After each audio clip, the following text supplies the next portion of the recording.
Hello, എന്തൊക്കെയാണ് എല്ലാവരുടെയും വിശേഷങ്ങൾ? മഴയും വെള്ളപ്പൊക്കവും ഒക്കെ ആയിട്ട് ഇവിടെ വെള്ളപ്പൊക്കമൊന്നുമില്ല കേട്ടോ, വെള്ളത്തിൻ്റെ പ്രോബ്ലം ഒന്നുമില്ല, പക്ഷെ മഴയൊക്കെ ഉണ്ട്. ഇന്ന് നമ്മൾ ഉണ്ടാക്കാൻ പോണത് നല്ല സോഫ്റ്റ് ചപ്പാത്തിയാണ്. അപ്പോൾ കുറേ പേർക്ക് ചപ്പാത്തി ഉണ്ടാക്കിയിട്ട് സോഫ്റ്റ് ആവണില്ല എന്നുള്ള പരാതി ഉണ്ടാവുമല്ലോ. അവർ ഈ വീഡിയോ ഫുള്ള് കണ്ടു നോക്കിക്കോ, നല്ല അടിപൊളി ചപ്പാത്തി എളുപ്പത്തിൽ തന്നെ ഉണ്ടാക്കാൻ പറ്റും കേട്ടോ. ഒരു പേടിയും വേണ്ട, ഗ്യാരണ്ടിയാണ് സോഫ്റ്റ് ആയിട്ടുള്ള ചപ്പാത്തി ഉണ്ടാക്കാൻ പറ്റുന്നത്. അപ്പോൾ ഈ വീഡിയോ കണ്ടു നോക്ക്. അപ്പോൾ ഈ ചപ്പാത്തി ഉണ്ടാക്കാനായിട്ട് നമുക്ക് 4 ഉരുളക്കിഴങ്ങ് പുഴുങ്ങിയത് വേണം കേട്ടോ. അതിൽ 2 വലുതായിരുന്നു, 2 മീഡിയം സൈസായിരുന്നു. അപ്പോൾ ഉരുളക്കിഴങ്ങ് പുഴുങ്ങിയെടുക്കുമ്പോൾ ഒട്ടും വെള്ളമില്ലാണ്ട് ഇങ്ങനെ എടുത്തോളൂ കേട്ടോ, അല്ലെങ്കിൽ ആ വെള്ളം നമ്മൾ മാവ് കുഴയ്ക്കുമ്പോൾ കൂടിപ്പോവില്ലേ. അങ്ങനെ അത് നന്നായിട്ട് ഉടച്ചെടുക്കുക. അപ്പോൾ ചില സമയത്ത് നമ്മൾ ഉരുളക്കിഴങ്ങ് പുഴുങ്ങിയാലും ഉള്ളിൽ ഇങ്ങനെ കുറച്ച് കട്ടിയിൽ വേവാത്ത പോലെ ഉണ്ടാവും. അപ്പോൾ അതൊക്കെ നന്നായിട്ട് ഉടച്ചെടുക്കുക. അങ്ങനെ കട്ടിയുള്ള ഭാഗം ഉണ്ടെങ്കിൽ അതൊന്ന് മാറ്റിക്കളഞ്ഞാൽ മതി. ഇതിപ്പോൾ ഇവിടെ ഗ്രേറ്ററിലൊന്ന് ഗ്രേറ്റ് ചെയ്തെടുക്കും, ചെറിയ ഗ്രേറ്ററില്ലേ അതിൽ. അതുപോലെ തന്നെ ഒരു സവാള എടുത്തിട്ട് അതും ആ ഗ്രേറ്ററിൽ തന്നെ ഇട്ടതാണ്. പിന്നെ ഇഞ്ചിയും ഇതുപോലെ തന്നെ ഗ്രേറ്ററിൽ ഗ്രേറ്റ് ചെയ്തിട്ടു. പിന്നെ കുറച്ച് മല്ലിയില ഇട്ട് കൊടുത്തു. പിന്നെ നല്ല ജീരകം 1 ടീസ്പൂൺ ചതച്ചത് ഇട്ട് കൊടുത്തു. പൊടി ഉണ്ടെങ്കിൽ പൊടി ഇട്ട് കൊടുക്കാം. പിന്നെ 1/2 ടീസ്പൂൺ മഞ്ഞൾപ്പൊടി, 1 ടീസ്പൂൺ മുളക് പൊടി, 1/2 ടീസ്പൂൺ ഉപ്പ്, ഇത്രയും ചേർത്തു. പിന്നെ നമ്മൾ 3 കപ്പ് ആട്ടയാണ് ഇതിൽ ചേർക്കുന്നത്.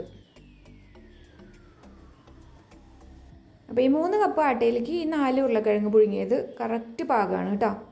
ഇനി വേറെ ഒന്നുമില്ല, നമ്മൾ ഒട്ടും വെള്ളം ചേർക്കണ്ട. ഈ ഉരുളക്കിഴങ്ങിൻ്റെ നനവിൽ തന്നെ നമ്മൾ ഈ പൊടി നന്നായിട്ട് കുഴച്ചെടുക്കാം. നന്നായിട്ട് കുഴച്ചെടുത്തു കേട്ടോ, പെട്ടെന്ന് എളുപ്പം കഴിയും ഇത്.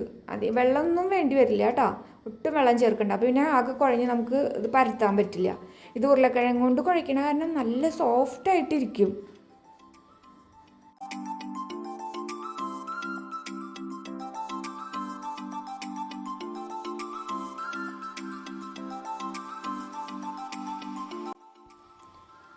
ഒരു പകുതി ഭാഗം കുഴച്ച് കഴിഞ്ഞിട്ട് നമ്മളതിലേക്ക് 2 ടേബിൾ സ്പൂൺ ഓയിൽ ഒഴിക്കുക. ഏത് ഓയിലായാലും കുഴപ്പമില്ല കേട്ടോ, ബട്ടറോ ഗീയോ വേറെ സൺഫ്ലവർ ഓയിലോ റൈസ് ബ്രാൻ ഓയിലോ എന്ത് ഓയിലായാലും ഒഴിച്ചാൽ മതി. ഒന്ന് ഒഴിക്കുക, എന്നിട്ട് വീണ്ടും ഒന്ന് കുഴച്ചെടുക്കുക. അപ്പോൾ ഇത് സാധാരണ നമ്മൾ ചപ്പാത്തി കുഴക്കിനേക്കാൾ നല്ല സോഫ്റ്റ് ആയിട്ടിരിക്കും കേട്ടോ. കുറച്ച് ഭയങ്കര ഇങ്ങനെ വെള്ളം കുറവായിട്ടിരിക്കണേക്കാളും നല്ലതാണ് കുറച്ചും കൂടെ ഒന്ന് മോയിസ്റ്റായിട്ട് ആ പൊടി മാവ് ഇരിക്കുന്നത് കുഴച്ചത്. അപ്പോൾ നമ്മുടെ ചപ്പാത്തിക്ക് നല്ല സോഫ്റ്റ്നെസ് ഉണ്ടാവും. അപ്പോൾ അതേ നമ്മുടെ മാവ് മുഴുവൻ കുഴച്ച് കഴിഞ്ഞു.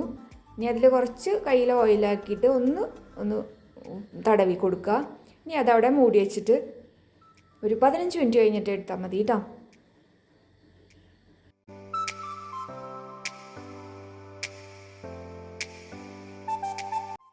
അപ്പോൾ ഒരു 15 മിനിറ്റ് കഴിഞ്ഞപ്പോൾ നമ്മളത് എടുത്തു. കയ്യിൽ കുറച്ച് ഓയിലാക്കിയിട്ട് ഇങ്ങനെ ഉരുളകളാക്കുകയാണെങ്കിൽ നമ്മുടെ കയ്യിൽ ഒട്ടിപ്പിടിക്കില്ല. കാരണം ഇത് നല്ല സോഫ്റ്റ് ആയിട്ടാണ് ഇരിക്കുന്നത്. കുറച്ച് എന്താ പറയുക, ഭയങ്കര ഡ്രൈ ആയിട്ടല്ല. അതുകൊണ്ട് കയ്യിൽ ഓയിൽ പറ്റണത് നല്ലതാണ്. അപ്പോൾ ഒട്ടും ഒട്ടിപ്പിടിക്കില്ല, വേഗം നമുക്ക് ഉരുളകളാക്കാൻ പറ്റും. അപ്പോൾ നമ്മൾ ആവശ്യത്തിനുള്ളത് മാത്രമേ എടുത്തിട്ടുള്ളൂ. ബാക്കി കുറച്ച് മാവ് ബാക്കി വന്നിട്ടുണ്ട്. അത് നമ്മൾ ഒരു പാത്രത്തിലിട്ട് അടച്ച് നമുക്ക് ഫ്രിഡ്ജിൽ എടുത്ത് വെച്ചിട്ടുണ്ടെങ്കിൽ ആവശ്യമുള്ള സമയത്ത് ചപ്പാത്തി ഉണ്ടാക്കാം. എല്ലാം കൂടെ ഉണ്ടാക്കി ചൂടാറിയുള്ള ചപ്പാത്തി കഴിക്കണ്ടല്ലോ, ആവശ്യത്തിനുള്ളത് ഉണ്ടാക്കുക. ബാക്കിയുള്ള മാവ് കുഴച്ചത് എടുത്ത് വയ്ക്കുക. നമുക്ക് 2 ദിവസമൊക്കെ കഴിഞ്ഞിട്ട് എടുത്താലും കുഴപ്പമില്ല കേട്ടോ. നല്ല എയർ ടൈറ്റ് ആയിട്ടുള്ള പാത്രത്തിലാണെങ്കിൽ കേടാവില്ല. ഇനി ഇത് പരത്താനെടുക്കുമ്പോൾ സാധാരണ നമ്മൾ ചപ്പാത്തിയിൽ അധികം പൊടി വിതറണ്ടെന്ന് പറയും. പക്ഷേ ഇതിൽ കുറച്ച് പൊടി ഇട്ട് പരത്തിയാലും കുഴപ്പമില്ല കേട്ടോ. കാരണം ഇത് നല്ല സോഫ്റ്റ് ആയിട്ടിരിക്കുന്നതാണ് ഈ മാവ്. അതുകൊണ്ട് കുറച്ച് പൊടി അധികം ഇട്ടിട്ട് പരത്തിക്കോ, അപ്പോൾ ഒട്ടിപ്പിടിക്കില്ല. ഒട്ടിപ്പിടിക്കണമെന്ന് തോന്നിയാൽ കുറച്ച് പൊടിയൊന്ന് വിതറി കൊടുത്താൽ മതി കേട്ടോ. പക്ഷേ ചുട്ടെടുക്കുമ്പോൾ കരിയൊന്നുമില്ലേ, പൊടിയൊന്നും ഉണ്ടാവില്ല. ഇതിൽ നല്ല നനവുണ്ടല്ലോ, അപ്പോൾ പൊടിയൊക്കെ അതിലായിക്കോളും. അങ്ങനെ നമ്മൾ സാധാരണ ചപ്പാത്തി പരത്തുന്ന പോലെ തന്നെ പരത്തിയെടുക്കുക. പതുക്കെ പരത്തിയാൽ മതി കേട്ടോ. ഇത് കാരണം നല്ല സോഫ്റ്റ് ആയിട്ടാണ് ഇരിക്കുന്നത്. അപ്പോൾ ആദ്യമായിട്ട് ഉണ്ടാക്കുന്നവരാണെങ്കിൽ വലുപ്പത്തിലൊന്നും പരത്തണ്ട, ചെറിയ ചെറിയ ചപ്പാത്തികൾ ഉണ്ടാക്കിയാൽ മതി. അപ്പോൾ ഇതെല്ലാതും പരത്തി വെച്ചിട്ടാണ് ഞാനിവിടെ ഉണ്ടാക്കാൻ പോയത് കേട്ടോ. അപ്പോൾ കുറച്ച് പൊടി ഇട്ടിട്ട് ആക്കിക്കോളൂ, അല്ലെങ്കിൽ ഇങ്ങനെ ഒട്ടിപ്പിടിക്കും ഇങ്ങനെ വെച്ചിട്ടുണ്ടെങ്കിൽ. അപ്പോൾ പരത്തി വെച്ച് കഴിഞ്ഞിട്ടുണ്ടെങ്കിൽ നമുക്ക് ഉണ്ടാക്കാനായിട്ട് സുഖം, വേഗം കഴിയും. ഇനി നല്ല ചൂടാക്കത്തവ, പിന്നെ മീഡിയം ഫ്ലെയിമിൽ വയ്ക്കുക.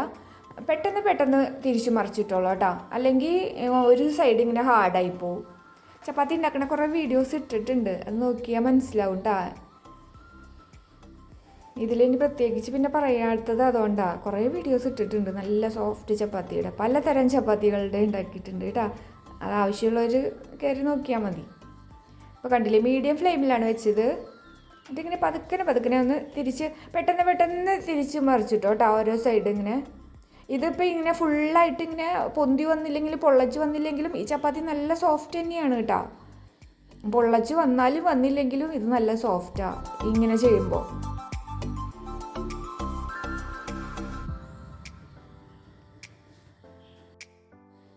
അതേ നമ്മുടെ ചപ്പാത്തി റെഡി ആയിട്ടുണ്ട്. നല്ല അടിപൊളി ചപ്പാത്തിയാണ് കേട്ടോ. ഇത് ഉണ്ടാക്കി നോക്കിക്കോ, അപ്പോഴാണ് ഇതിൻ്റെ ടേസ്റ്റ് മനസ്സിലാവുക. കണ്ടില്ലേ, നല്ല സുഖമാണ് കഴിക്കാനൊക്കെ. എന്ത് സുഖമാണെന്നറിയാം, വെറുതെ ഒരു ചമ്മന്തി കൂട്ടിയിട്ടായാലും കഴിക്കാം. അപ്പോൾ ഇത് ഉണ്ടാക്കി നോക്കാത്തവർ ഉണ്ടാക്കി നോക്കിക്കോ, നിങ്ങൾക്ക് നഷ്ടമാണ് ഉണ്ടാക്കിയില്ലെങ്കിൽ. അത്ര നല്ല ചപ്പാത്തിയാണ്, എളുപ്പത്തിൽ ഉണ്ടാക്കാൻ പറ്റും കേട്ടോ. അപ്പോൾ ഇത് ചിക്കൻ കറി കൂട്ടിയിട്ടാണ്, ഇത് ഗ്രീൻ ചിക്കൻ കറി. ഇതിൻ്റെ വീഡിയോ ഇട്ടിട്ടുണ്ട് ചിക്കൻ കറിയുടെ. അപ്പോൾ ഈ ചിക്കൻ കറി കൂട്ടി കഴിക്കാൻ നല്ല സ്വാദുണ്ടായിരുന്നു.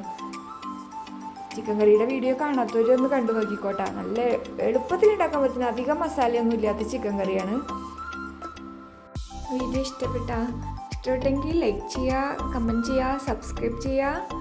ഇനി അടുത്തൊരു വീഡിയോയിൽ വീണ്ടും ഒരു സിമ്പിൾ റെസിപ്പി ആയിട്ട് നമുക്ക് കാണാം. അതുവരേക്കും എല്ലാവരും നല്ല സന്തോഷമായിട്ടും സേഫായിട്ടിരിക്കുക. ബൈ.